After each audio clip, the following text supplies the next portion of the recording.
Yo, what's going on? Welcome to another episode of the It's Needed Podcast, where we discuss real issues involving law enforcement in the community. It's your boy Ryan Tillman, founder of Breaking Barriers United, and I'm joined today by the light-skinned wonder himself, Mr. Oh No, It's the Popo. What's up, What's AJ? up, brother? What's going on, man? You know, just enjoying this Ohio weather. It's not too hot, perfect temperature. You see, I got a hoodie on. You gotta love fall in the Midwest. Wow. You gotta love it. I would assume that the weather for you down there is only going to be perfect for like 3 days until it gets like Actually, negative 3 30. days is generous. More like 3 hours because it could be snowing in a couple hours. You never know. It'd be negative 30 in like 2 minutes. So good hearing from you. You're also joined by the Savage himself, Billy. What's going on, Billy? Hello, everyone. Hello, everyone. That's all you got, Billy? That's all I got. I feel good. Okay. Congrats on shaving off the time on your run, by the way. Yes, thank you. Oh man, Billy's feeling himself right now. What's the latest run time? Well, I did 5 miles last night. It was like a 8:50 pace. So I'm not like a runner, but I'm feeling good. I'm sure our podcast guests will appreciate this today. Our Yes. podcast. So we also have a podcast guest today, Mr. Michael Simpson. Hello today. How you doing, sir? Good morning, gentlemen. Thank you for having me. Oh man, pleasure to have you. And you can hear Billy is over here flexing his mile times while I just sit away and just get more and more out of shape and arthritis in all my knees and everything else. Well, you know what's funny above. is a month ago, the wife signed both of us up. So didn't just sign her up, signed both of us up to run a 4 miler. And I'm like, hey, babe, why you do that? Like, I don't know. I gotta go out here and like train now because I ain't ran it forever. But How much training good. time did she give you? How much what? How much training time are you going to have? It is at the end of this month. Okay. So So I'm gonna just I want to film that, bro. I just want to film that whole thing take place, man, and see you just fall out. This is the good thing about it. Even when I'm in like peak shape, as soon as I start running, I sound like I'm going to die. Like, That's how I I don't am. care how good of a shape I'm in. Like as soon as I start running, I'm wheezing, I'm sweating. Like Yep. people are concerned about my well-being. Yep. So it's just gonna be just like Well, normal, that's except how I You know, am. I literally might fall out this time. See, maybe we are really brothers, because that's why people don't like running next to me, and that's why I always run headphones on, bro, because I sound like I'm about to die. I'm a mouth breather when I run. And you have to tune yourself out. Yes, I have to tune myself out because psychologically I tell myself that it's a lot harder than what it is. So if I don't have headphones on, I'm going to fall out before I even ready to fall out. Oh, this is a good topic for today, but Yes. this is a great topic today. Well, yes. And that's a legit concern. And I hate running. So these are all better. great things to talk about. Oh yeah. This Even is better. So now I feel better about myself. Even better. Yeah. So, I am, this past week was one of the first times in a long time we didn't have a podcast. I don't even think we even gave our listeners a message to tell them that we were going to be gone for a week. I had people hit me up and said, yeah, that's on AJ. Just so y'all know that was on AJ. That's on me. Well, not the podcast missed the reason why I didn't do a snippet. We're not going to talk about why I missed a podcast episode. Oh, I'll talk about it. So, Okay. yeah. So anyways, we hadn't had that in a while. I had people reach out to me and say, hey, did I miss the episode this week or something like that? So shout out to you guys for religiously following us like that and knowing that we didn't have one. The reason we didn't have a podcast because your boy tested positive for COVID last week. So I was on quarantine.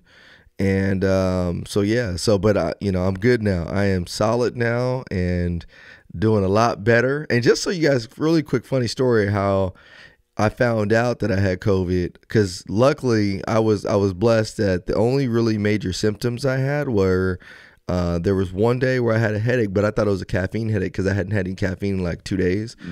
And then so I took some ibuprofen and knocked it right out. And then I had some body aches and I lost my taste and smell. But it was funny, I had a muffin. Now don't judge me, y'all. I had a muffin. I love my blueberry muffins. So I had a blueberry muffin. And when I went to eat it, I was like, man, why does this taste like it's sugar-free? So I was like, there's no way, like, this muffin, like, this is just a terrible muffin. So then I had some jalapeno cheddar chips. And so Hey, bro, Billy. See, look, Billy can start laughing. Billy can start being all judgmental all of a sudden because he runs freaking 4 miles and stuff like that. Now he becomes judgmental. So it's a typical. I still remember you. Breakfast. I still remember when you were down, Billy. But anyways, so I have my jalapeno cheddar chips. I could taste the jalapeno a little bit, but I couldn't taste the cheddar. So then I was like, okay, this is weird. So then I was like, you know what? Let me get one last test. So I poured myself some ginger ale because like ginger ale is strong, like it's pretty strong, and it tastes like water. So I was like, oh no, I think I did it. So sure enough, I tested positive for COVID, and so that was the extent of my symptoms, and so I was blessed with that capacity. So anyways, long story short, that's why we were out and about. That's why we just forewent the podcast last week, and but we are back now. And it feels good to be back. So yes, it does. Yes, it does. We missed you, brother. Well, thank you. I appreciate it. So anyways, I missed all you guys. I don't want to take away from our guest. I want to get right into it. And we've been talking about, Billy's fine fitness journey that he's on and how he's so judgmental now because now he judges people for having jalapeno cheddar chips and a blueberry muffin for breakfast, but it's all good. I still remember the days where he did that. And a bang. Yeah, and yes, never forget. But on that note, we are joined today by a really good guest, Michael Simpson, and you just have a phenomenal story, sir. And I kind of looked it up, and I want to first tell you thank you for your service. You are a military veteran, and I can't thank you enough for your service. And you spent a lot of time in Afghanistan from what I read and kind of your story. And so I want to jump into that and then kind of, you have a very unique story too, because you didn't just spend time in Afghanistan, but you were pretty old. You were older. I don't want to say old because you ain't old. Some of our podcasts like, oh my goodness, 40-something years old is old to you. What do you? No. So you were older when you went to Afghanistan, which is really not heard of. And you were actually not just there. Like you weren't one of the people that, no disrespect to anybody in the military at all, but you were actually doing stuff in Afghanistan. And so, you did it at an older age. So I want to really commend you for that. And I want to talk about how you're able to accomplish that, because that's important for our listeners to know. And especially since a majority of our listeners are in law enforcement or aspiring to be in law enforcement, one of the things that gets us out of this profession more than anything, outside of mental stress, is our physical stress, and the two go together. We know that. Yep. The two are connected together. Exactly. Yeah. Maybe that's why my knee hurts every morning.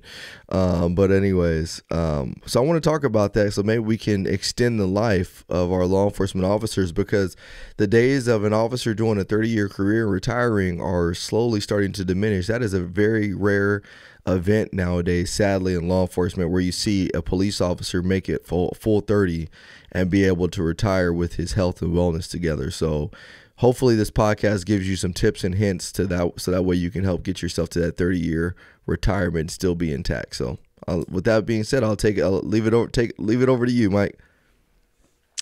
Well, first of all, thanks for having me on. Thank you for what you guys do. I consider anybody on the front lines in law enforcement, especially in 2021. I mean, it's the last couple of years have been just incredible. I work with a lot of law enforcement here in Central Texas.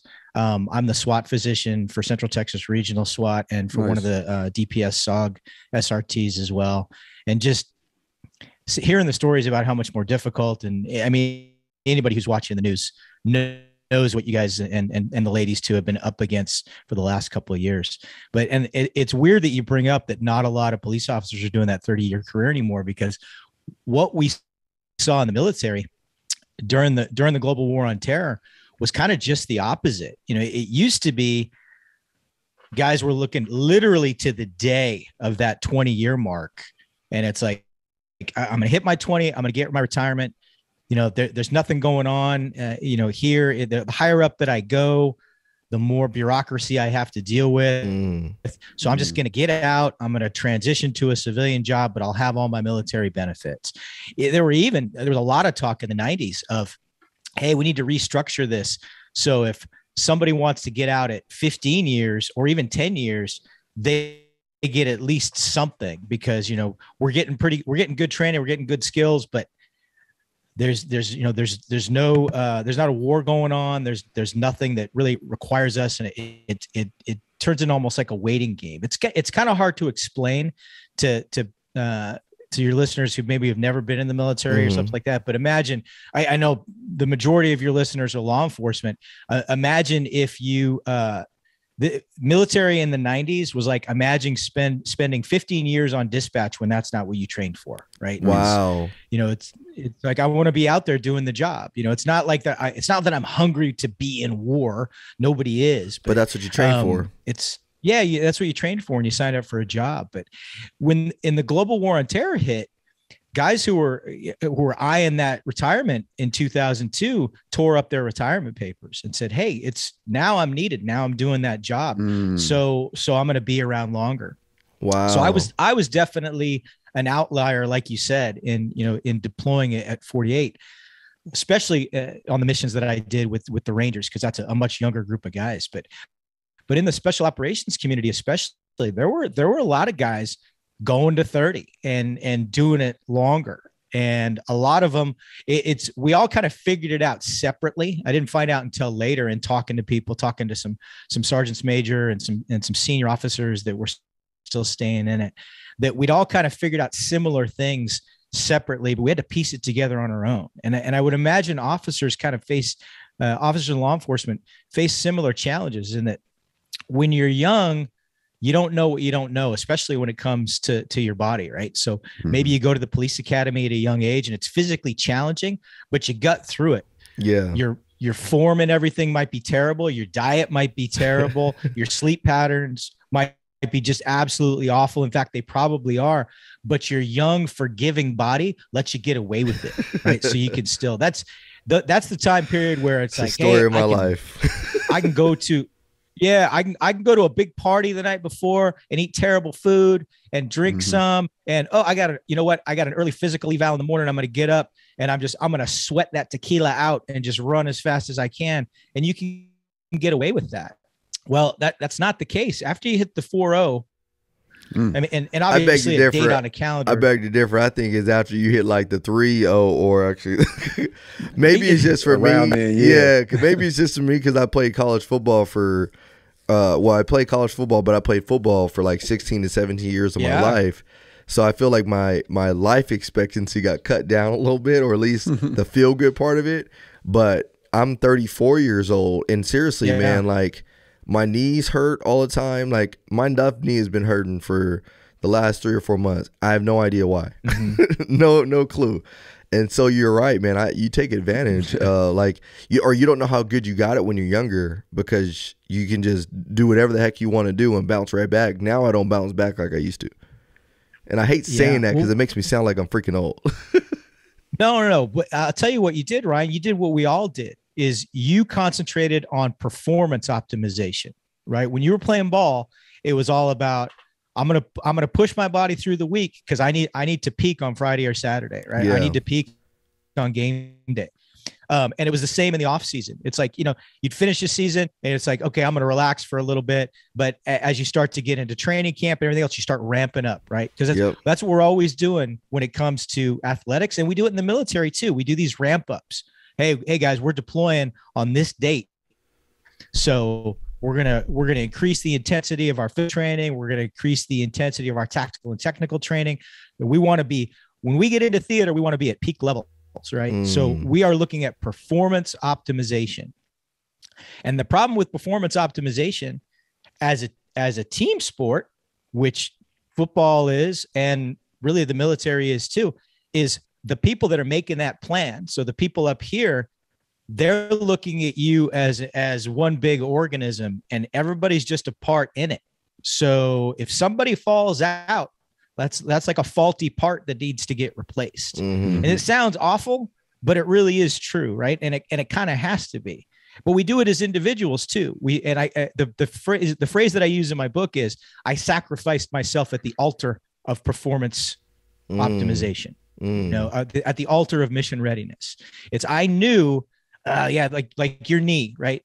If you were having that exact same knee pain on a Tuesday in the locker room, kitting up for practice, this is what you'd say. Anybody got any tape? Yeah, I'll be playing right through it. Right. That's why they don't make these kids as strong as they used to be. So we all did that. We did that our whole lives, and now we're paying the price, right? We were running up that credit card, and now we're paying the price. And that's why it's important for guys like you who are, you're in your 30s and you're still active, to start looking at this as a longevity issue instead of a performance issue, and realize if you focus on longevity, you can really have both. If you focus on performance, you can have high level performance for a very short period of time. And then there's going to come a point that you don't have either, because you've burned yourself out. You can't do peak performance. And also you're my age now, you're 55, and everything hurts. Everything feels like your knee every single day. And you don't want to be there. Don't come on now, Mike. Don't make me. I've started thinking about that already, but you're not going to be, because you're aware of the problem at 34, and I was not aware of the problem at 34. My man. So just to kind of give you guys some context, Mike it wasn't in the military. You were also special forces in Green Beret, correct? Am I correct in saying that? I was, yeah. So I started my career in the Rangers and then went SF. Yes, that's correct. Yeah. So that's not just, it's not like you were just, in the military. You were actually one of the I guess the military's elite. And that's kind of how I've always, from the outside looking in, anybody in the military that's in special forces, Rangers, Green Berets, like, you're the elite of the elite. And so you have to have a level of not only the mental capacity, but the physical capacity to reach a lot of those milestones that you were able to do in your lifetime. And so, what kind of advice could you give me and AJ? I mean, Billy doesn't need advice because Billy's perfect now. So, what kind of advice could you give the struggling ones over here that are thinking about, host zingers, but should actually be, out there trying to get back into shape? Yeah, I mean, number one is just what we started with, which is start thinking about longevity over performance. So know the difference between soreness and injury, right? Is my muscle's a little bit sore, right? But I stretch it and it feels better. That's something that you work through. A joint hurts. If a joint hurts, that's usually indicative of an inflammation process. That's something that's a little bit more serious. That's something that you might want to take it a little bit easy. But even if you are still laser focused on performing at a high level at a younger age, start doing everything you need to now, even though you can maybe perform on, breakfast tacos and jalapeno chips. and bangs. It was a blueberry muffin. And I know much. And blueberry muffins are pretty healthy. So I know a lot of police officers, a lot of firefighters that are like addicted to energy drinks, right? Especially because they're shift workers. But you got to start putting healthy fuel in your body, right? So you got to start looking at food as fuel, and that doesn't mean that you don't enjoy it. That just means you make healthier choices. And if there's certain things that you like, you can have those things, but you have them in moderation, right? Like if it were up to me and they were healthy, I would eat chorizo and egg breakfast tacos every single day. Now we're talking. That's what. But they're not. But they're not. So I don't eat them every single day. Pump your brakes, AJ. AJ starting to lick his lips and stuff over there. That's not going to get you to your 4 miler, AJ. I'm just saying. They are good. They're delicious, right? I love pizza. I love burgers, right? I love onion rings. I love all those things, but I don't eat them every day. A couple times a month. We have a big breakfast day in my family on either Saturday or Sunday, depending on what our schedule looks like, and we splurge a little bit then. But during the week, I tend to eat really, really healthy, and I don't go crazy on the weekend. So let me ask you, what are you eating and then if we during decide the we week? want to go out to eat, so I eat a lot of salmon. I eat a lot of turkey. I eat a lot of chicken. I grew up, there were certain things I absolutely hated growing up. Broccoli was one of them, and I still am not a huge fan of broccoli. Cauliflower was another one, and now I've become a huge cauliflower fan, actually. So I eat a lot. We do the cauliflower mashed potatoes instead of real mashed potatoes, because I love the taste of mashed potatoes. We'll do cauliflower pizza crust, stuff like that. But I try to maximize my protein first, and I try to make it healthy proteins. So it's fish or poultry. I eat, if I'm gonna eat a steak, that's typically on a night out or on a weekend or something like that. Then when it comes to carbohydrates, I go for healthy carbohydrates. So I try to get a lot of green leafy vegetables, quinoa. I try to stay away from potatoes, definitely fried potatoes. I don't eat a lot of pasta. I don't eat a lot of bread. And then when it comes to fat, healthy fats. So like avocado, olive oil, good sources of healthy fat, because that's going to give you good energy. I tend to eat a little bit less carbs than most people, a little bit more fat, but I make sure it's healthy fat and a little bit more protein. And I especially think that the protein aspect is important because there's a lot of muscle atrophy. After age 40, you start to lose a lot of muscle mass. And they've done a lot of studies that show that those in their 60s and 70s who do resistance weight training and maintain that muscle mass, not like Arnold Schwarzenegger level, but maintain a proper level of muscle mass, they tend to live longer and be healthier. And that's important. It's fun. It's funny you say that, Mike, because the Arnold Sports Festival is held here in Columbus, Ohio every year. Arnold comes to town, and my really good friend / mentor runs the security detail. So over the years, I've met Arnold and I've worked out with him a few times. We've hung out and, done the whole social thing. And that's what he's done is he's transitioned into cable machines. And he talks about that. And he's like, at this point, like, I'm just trying to maintain the foundation that I've built. So you're spot on. And you get to a certain point, look at how many of these wrestlers and bodybuilders, they die at a younger age.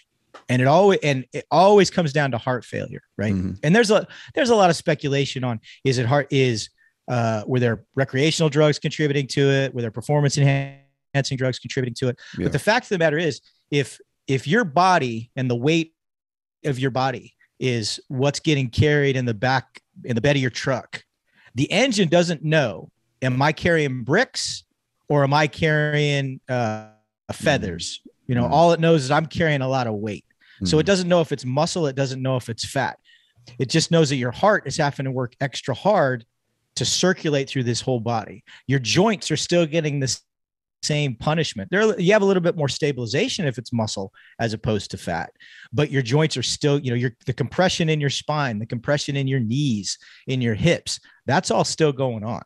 Yeah. So it is important. These guys that are just these massive bodybuilders, they do need to scale down, like you say, and maintain a healthy level of muscle. Yeah. But not try to be just absolutely gigantic. And I talk about in the book, I talk about when you think of old guy fitness, you think of two groups, right? You think of the guy that you see in the gym that has the old school lifting belt. He's got his knees wrapped up. He's got his wrists wrapped up. Probably has elbow braces on. That's AJ.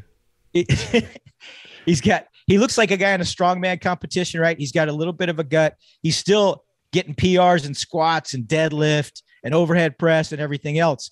But if the building caught on fire and he had to run out of there, he'd be the last one out of the building, right? He doesn't have that cardio.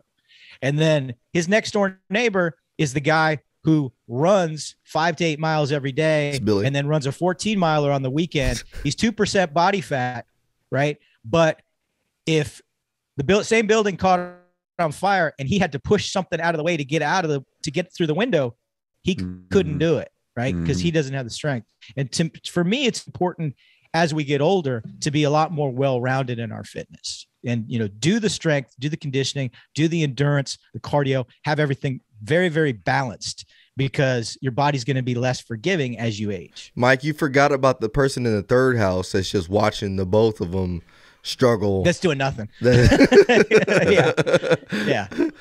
But and AJ, I have to mention that when you said that you met Arnold, Billy's face behind here was just like casually dropped. Yeah, I worked out with Arnold.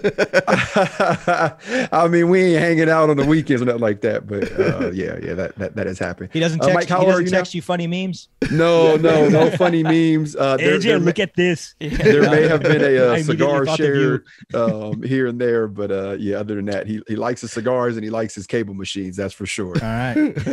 He learned that the hard way. AJ was on his cable machine when he was ready to use it. Yeah, I got the dumbbells. Like, we ain't, no? Sit these now? Okay. So, Mike, how old are you now? I'm 55. You're 55 years old. You're Yeah. still in incredible shape. You joined an elite group of the military at the age of 48. Is that correct? Well, I joined. So I got out of residency. So I went right out of high school. I went into the Rangers, did that for a few years, then went SF, did that for a few years, then went to med school, went to residency. And then I got recruited by the what's called the Joint Medical Augmentation Unit. So everything, Ryan, that you were talking about in the way you think of the Rangers and Green Berets, imagine like the doctor version of that. Oh, wow. That's what the JMAO is. So, and that's because, we have all these high level units going out and doing really dangerous stuff. So they need their own dedicated medical unit that supports them. And that's what I did in the JMAO. But I knew when I got offered that job and I was going to be 43 getting out of residency, that I was going to have to perform at a high level, and that most of the people, even in that unit, were younger because they were guys that went a more traditional path, right? They went high school, undergraduate, medical school, residency. So, I was going to have 10 or 15 years on pretty much everybody. And when it comes to the individual units that I was working with, quite a bit more. I mean, it literally, there were people I was out on target with who I was old enough to be their father. Nice. Wow. So that was a challenge at age 43. And I had to really step up my game, and I had to get serious and not, I couldn't say, well, look, I'm going to go out and just run every day and just figure this out. By the same way that I did it when I was 18, 19 years old. I knew that I had to use some science, and I had to solicit the advice of experts, which is what I did. Yeah. So the cool thing about that is you not only did that, but you excelled in doing that, which in return, you now have the recipe. You have the recipe in order to excel at that age in that type of environment. Mm-hmm. And I'm not sure if you know this or not. I would assume that you do, but there is a large amount of law enforcement personnel that have prior military experience, whether they're still in the military and they're juggling both, or they were once in the military and now they transition into a full-time law enforcement career. And something that we talk about in the podcast is having like a warrior mindset and being able to push through like all the negativity and adversity that we face pretty much every day in our profession. And I know something that you talk about is a warrior athlete. Can you elaborate a little bit for our listeners and viewers of what that is? Yeah, absolutely. To me, the warrior athlete mentality is it's like a switch that you flip in your brain. Okay. On your outlook when it comes to your own fitness. And the word, and I know you guys know this too, because you use the word warrior. The word warrior has gotten a really bad rap by people who don't understand what that means, because they see those first three letters and they say war. We're training people to be into a war. We're training people that every time they walk out of their front door, or every time they pull up to a traffic stop, they're at war. Yeah. And everything's a threat. And do we teach situational awareness? Absolutely. Do we emphasize it? Absolutely. But that's not what being a warrior means. Being a warrior means dedication. Being a warrior means being the best version of yourself, being as prepared as you can be each and every day. Mm-hmm. So if you look at your fitness as a warrior, as opposed to the two ways that most people look at it, most people either look at fitness as a chore, something I have to do. You hear this, I got to get a workout in today. Mm-hmm. I'm going to have to make time to get tonight. I'm going to have to go to the gym tonight. I'm going to have to get up early tomorrow so I can get a run in. Right. Guilty. So then it's a chore. That's not enjoyable. Mm-hmm. Nobody looks forward to that. You just don't want to do that. And then the other way is it's a hobby that you dabble in. Right. Is I'm going to go to the gym and then I'm going to say hi to everybody I know. It's a social event and there's music going to be playing, a couple of these, look at myself in the mirror and I leave. So you're not really serious about it. But that's not the way a warrior looks at fitness. A warrior looks at fitness today I'm going to be better than I was yesterday, better than I was a week ago, whether that's 5 more pounds, 2 more reps, 1 more set, 30 seconds cut off of the time, whatever that might be. Yeah. So my mission every day is to make my body as fit for this job as I possibly can. I am a warrior athlete. Yeah. Wow. No, And once you approach it that way, it gets so much easier. yeah, no, that's awesome. And it's encouraging for me to hear, because we touched on this a little bit earlier in the podcast. Health is wealth, and when you take care of your body, your mind follows, and vice versa. And one of the leading causes of death in our profession is suicide and other like mental health issues. And I'm a firm believer in taking care of your body, and like everything else will kind of fall in place. Now keep in mind, I'm not downplaying like PTSD and like other things that we as military and law enforcement professionals go through. But I do think that taking care of our bodies internally and externally will help us along that journey. So what you're saying is absolutely on par, and it's extremely motivating and encouraging for me to hear. Let me ask you this. Oh, go ahead. Go ahead, Mike. I know you're going to say something. Oh, I was just going to say, just to reemphasize what AJ said, that physical health and mental health are so closely related. And I've even gotten to the point, this was something that just kind of flashed into my mind. About a month ago, I was at the gym and I was on the ski erg, which is one of my least favorite machines. Yeah. I just hate that thing. And every time you pull down on those cables and you're looking down, there's sweat is just coming off of you in sheets. Yeah. And I had a really stressful week. And I was looking at those drops of sweat just sling off of my head and off my face. And I was thinking, that's all of that stress just coming out of me. And I'm pouring it out onto the floor, and it's all going to be there in a puddle. And I'm going to leave that stress at the gym. That's cool. That's good. Yeah. That's cool. Let me ask you this, Mike. So it's kind of like a 2-part question. What would you have to say for, the officers that have, been in this profession for, quite some time, maybe it's 10, 15, maybe even 30 years, is how much is too late, I guess you can say, or is it ever too late to start? And then we have a lot of people that are coming into this profession that want to have a successful career. So what would you say to the person that is like, out of shape, just kind of run down? Is it too late for that person? And then what would you say for the new person walking into this profession? So that way they can make it the full marathon of a 30-year career and have a successful retirement. Yeah, a great 2 questions, or great 2-part question, however you want to think of it. There's a cliche saying that really is true: is the best time to start is 10 years ago. The second best time is right now. Right? And there is no too late. Too late is when you're in the grave. Yeah. Too late is when you're in the grave. That really is the truth. If you're thinking about starting to go to Brazilian Jiu-Jitsu, or thinking about starting to go to Kempo or Muay Thai, or thinking about whatever, something that you want to do, it's not too, if you can conceive it, it is not too late to do it, right? You can absolutely do that. So just don't delay, just do it. And don't think about, you're going to get caught up all day thinking about, I should have started this at a younger age. When I'm on the mat and I'm rolling against some guy who's in his late 20s and is way better than me, I can't let that enter my head. Well, if I would have started this, he started at 18. If I would have started at 18, I'd be better than him. You can't think about that. Just think about what you can do now, what you can control now. For those who are just now coming in, you've got to start thinking about what you want your body to feel like and to perform like when you are 20 to 30 years older.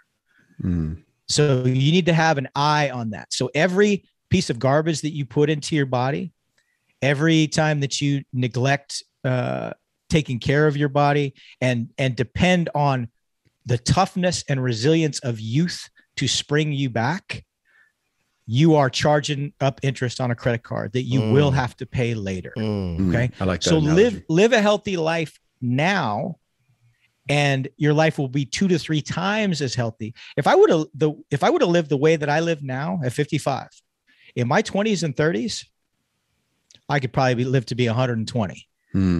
I probably could have. That's all of these chronic injuries that I have, all of the issues that I have, they would be non-issues.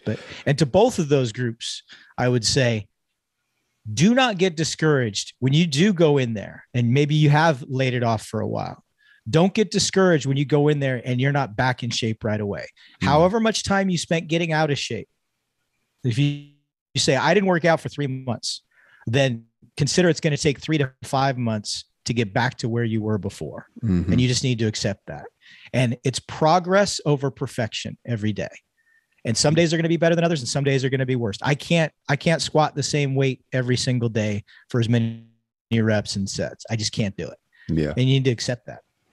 So, Mike, I know you have a book out, and I don't want to give away too much to our listeners. I definitely want them to go out and buy the book to receive all of this knowledge. But I do want to ask for one more secret, and this one is important, especially for our profession, because we all fall short in this area, and that is rest.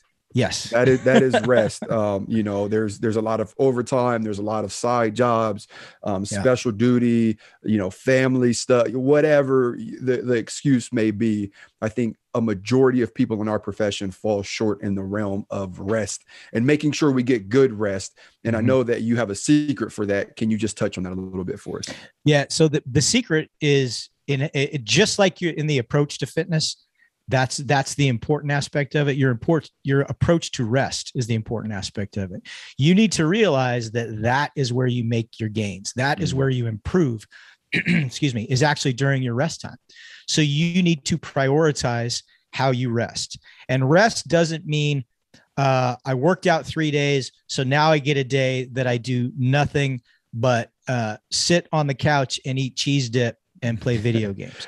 So is that resting? Yes, that's resting, but that's not good resting. So you want to be doing things like active recovery. So you want to be moving around on your rest days, getting the circulation going, because you have to realize that every little muscle fiber that you stressed during your workout the day before is now in healing mode. So it needs increased circulation, increased nutrients, increased oxygenation. And the way you do that is through moving around. Doing just a couple minutes on the bike, walking your dogs outside for 30 minutes, moving around. That's what's really important to rest. And that's also the time you need to make sure you're getting all your nutrients and everything else. When it comes to sleep, which is the big thing, have you ever met a police officer who was not sleep deprived? No. I don't think that person exists, right? Yeah. So same in the military. And that's where everybody screws up. And you need to realize, stop looking at sleep as the traditional Western way to look at sleep is, if only I didn't have to sleep, think of everything that I could get done. You need to throw that out of your mind right now. Because number one, it's physiologically impossible. Number two, you are getting things done when you sleep. So your soft tissues are healing. Fluid is going back into the discs in your spinal column. That's why you're at your tallest when you wake up in the morning. All of the toxins are getting eliminated, especially the toxins in your central nervous system. So all day long, you build up all this gunk. This is like if every so often you have to shut your laptop down completely, right? To clear all that RAM and everything else and start it back up. And you notice if you're a type of person like me who never turns his laptop off, it starts to operate really slowly, right? Ryan's the same way. Starts to operate slowly. This whole podcast has been convicting me on like, gosh, man, this is getting worse and worse. Right? So you have to shut down. You have to shut down. You have to clean your RAM. You have to eliminate your toxins. And you just have to accept that that's important. You have to make good, restful sleep a priority. It's how many people out there probably have invested thousands, if not tens of thousands of dollars into a home gym, and they're sleeping on the same mattress they've been sleeping on for 18 years. They don't have any blackout curtains in their bedroom. The AC's busted. So you're sleeping at like 82 degrees all with the sheets kicked off on the floor all the time and tossing and turning in your own sweat. Right. Yeah. You got to prioritize where you sleep, because you spend about a third of your life there. Yeah. And it's a very important third, because that's when your body recovers. That's when your brain recovers. That's when you get healthy. That's when you get gains. That's when you learn all the stuff that you did during the day. If you want that to become a permanent part of your memory, so it's always there to draw on, you get restful sleep, because that's when it gets transcribed from your RAM that you're going to draw on as temporary memory to your permanent memory. Man, this is I tell you what, so good. I was just going to say, the wife and I recently got a new mattress. Game changer. Huge, right? Game Yeah, we need to do the same both thing. wake up like our backs don't hurt. We're like, oh, good morning, babe. Like our energy is just so much higher as soon as we wake up than it was before. We were super groggy and whatnot.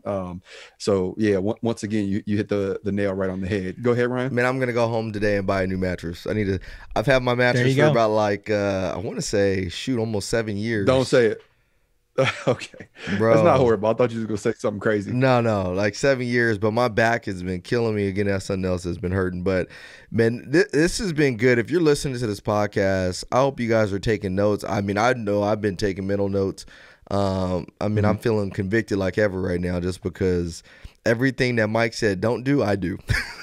so don't feel bad if that's you, because I'm gonna make a decision today and just start getting back on it. And I think, I'll tell you this, my mistake was when I went to Disney World, and when I came back, I just fell off the horse. And I was on the horse for like a year straight. I mean, I was running every day, eating better, eating salmon, sweet potatoes, and broccoli every single day. And then I had a blackout for 1 week and I couldn't get back on. And so, but I know I'm speaking for a lot of us out there. And so the reason I asked that question a few minutes ago to Mike was because I know there's people right now in our profession that are just like, man, it's too late. I just want to get to retirement. But what's a retirement going to be like if you get there and you die a year later?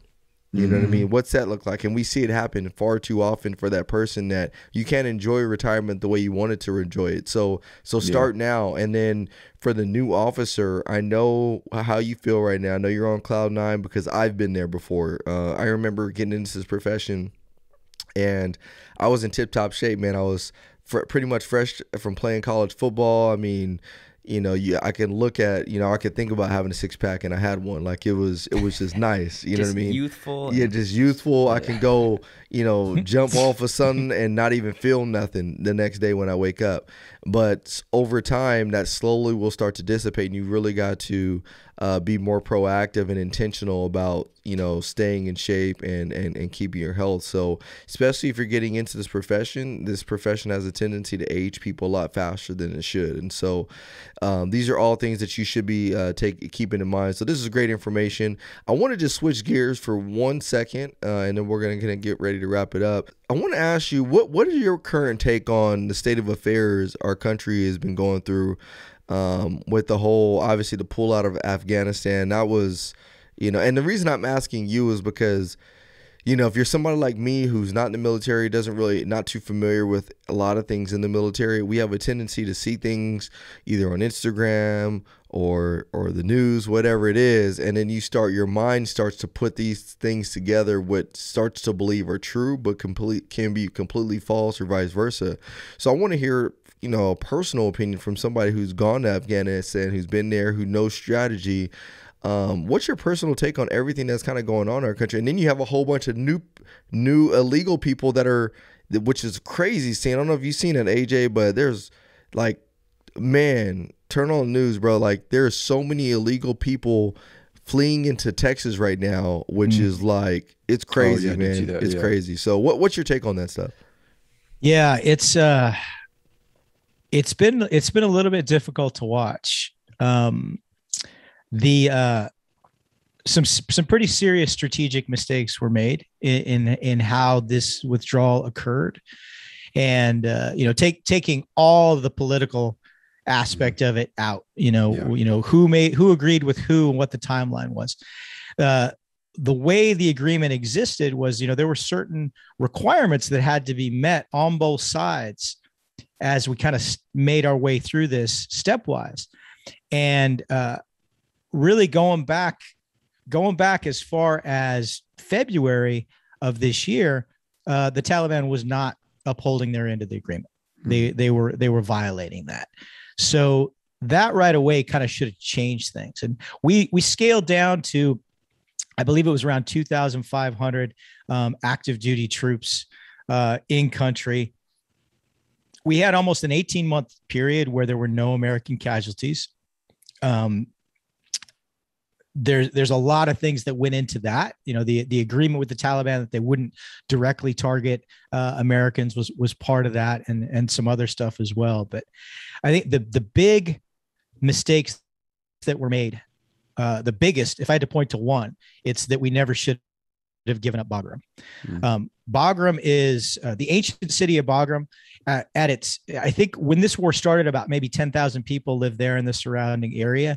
That swelled to about 40,000 in the peak of the war, because it's just not a big metropolitan area in Bagram. But we had a very large presence there.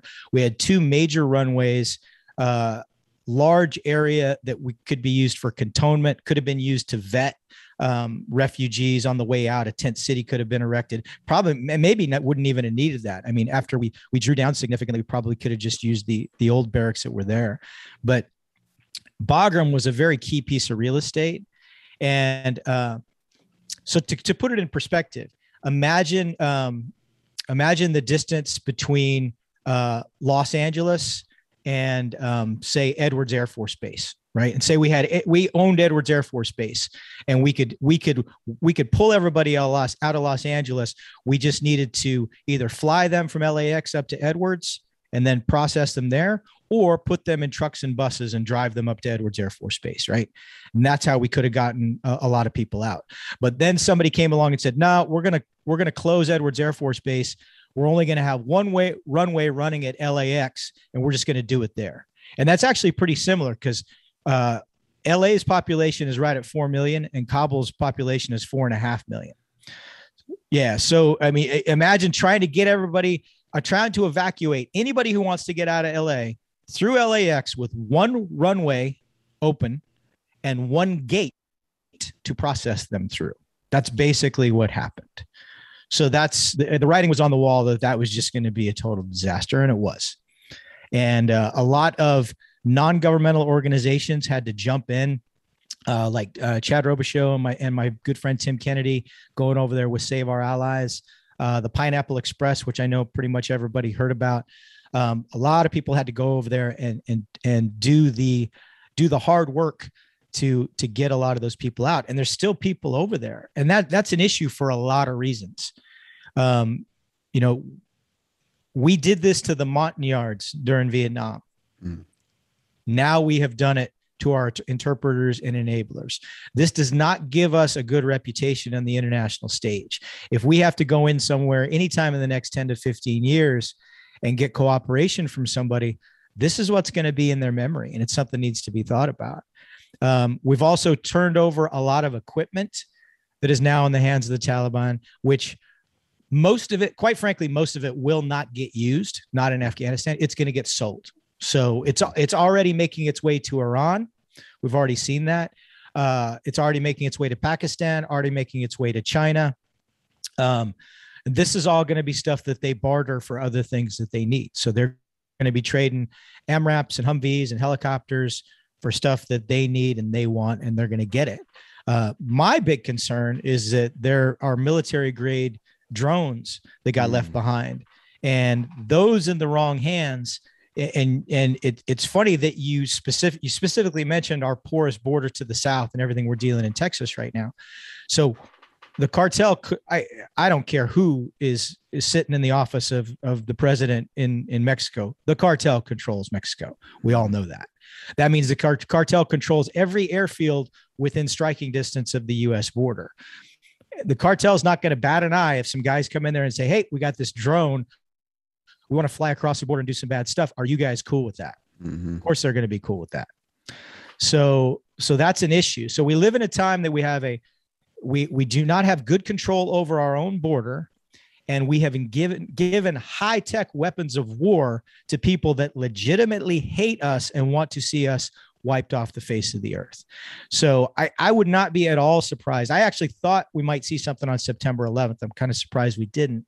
But I wouldn't be at all surprised, although I would be very upset if the eventuality is it's sometime over the next year or so, we see one of these American drones used either against us, or an equally likely scenario is that it gets used against our ally Israel. That's crazy. That's terrifying. Yeah, it is terrifying, man. And that's what's so scary about, we get so caught up. I talk about, I'm not going to be long winded, but we just talk about all the stuff that's just not important here in our country. And I all this whole woke movement and things like that. And like our priorities are just so jacked up right now. And we're being blinded to what's really going to alter the state of affairs, or has altered our state of affairs as Americans, and the freedoms that we have, and the things that you guys have had to do that in order to bias our freedoms are quickly, not slowly, but quickly being dismantled before we realize it. And like you said, all politics aside, this has everything to do with what's happening and what people aren't realizing. So I wanted to ask you about that before we got off this podcast. AJ, you got anything, any last closing questions before I turn it over to Mike to kind of give us his final thoughts? Not really a question, just more so a statement. A lot of times when we bring on guests, and even, when we don't, when it's just Ryan and I, we talk from experience, because we want our listeners and our viewers to learn and grow. And in return, we hope to learn and grow as well. And today's guest is exactly that. Like, this is experience talking. This is someone who's done it, and not only done it, but successfully done it and excelled in the position that he was in.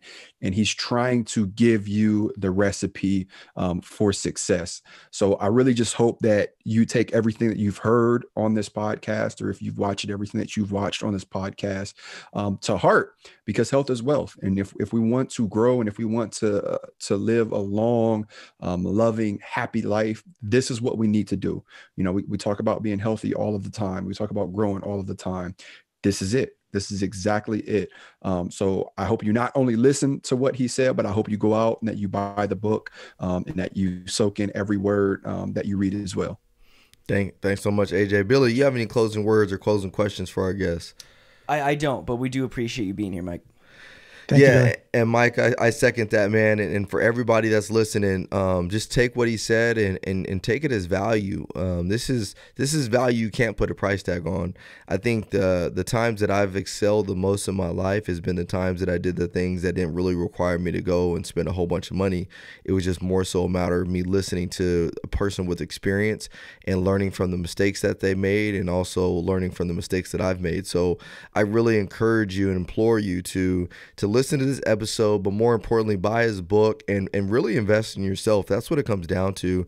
Right now, there's so many people getting sick from COVID-19. It's been crazy. I mean, it's been crazy. And we've talked about COVID-19 before. And COVID-19 is a real thing, and I've said that before. I've say it again. But I'm still one of those people that believes in choice. I think that people should have the ability to make their own choices. But at the same time, at the end of the day, the biggest choice you have to make is, what are you doing on a day-to-day basis to put yourself in a position to succeed?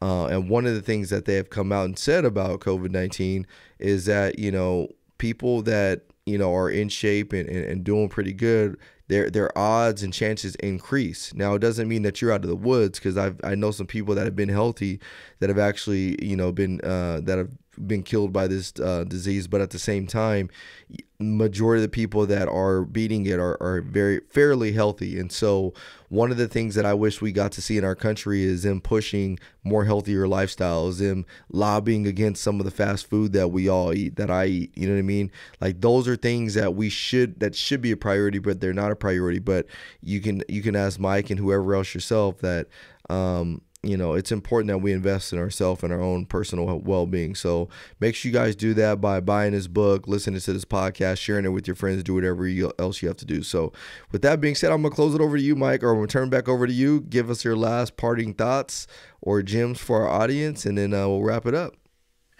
Just to kind of springboard off exactly what you were saying, Ryan, you're a testimony to having really good baseline health and not having too much of a go when it came to COVID. And people need to remember that. And I think there's been a lot of excuses why they're not emphasizing that now. I'm hoping that when the dust settles, maybe they will start emphasizing that, because we do need to get healthier as a country and as a planet. And the big thing that I see all the time is people confuse what's average with what's normal. And, you know, they look at what the average weight is, the average amount of body fat. You know, the average guy my age is 35 pounds overweight. He's on probably 2 different medications, at least one for blood pressure, right? He's being told he needs to watch his cholesterol very carefully.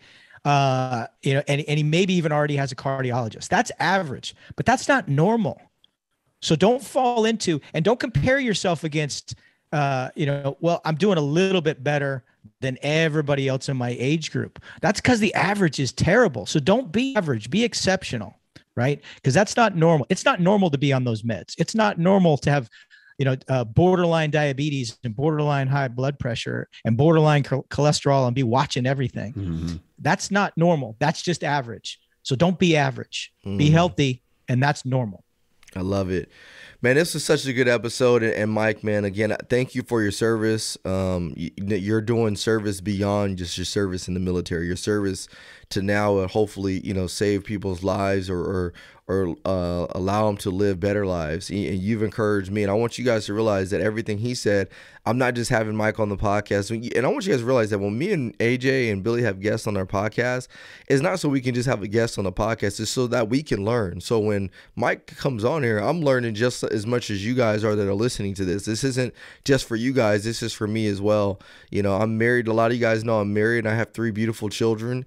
And I want to be able to live and stick around for those kids, you know what I mean? And so I want to do whatever I can do to position myself in a position to succeed and win. I mean, obviously, tomorrow's not promised and tomorrow's not guaranteed, but what I can do is I can do everything I can in my power to make sure that I do get another day with my beautiful wife and beautiful children. So with that being said, though, we appreciate you guys. It's so good to be back. So good to be back on the airwaves and coming back with a guest. We also have a few other guests coming your way.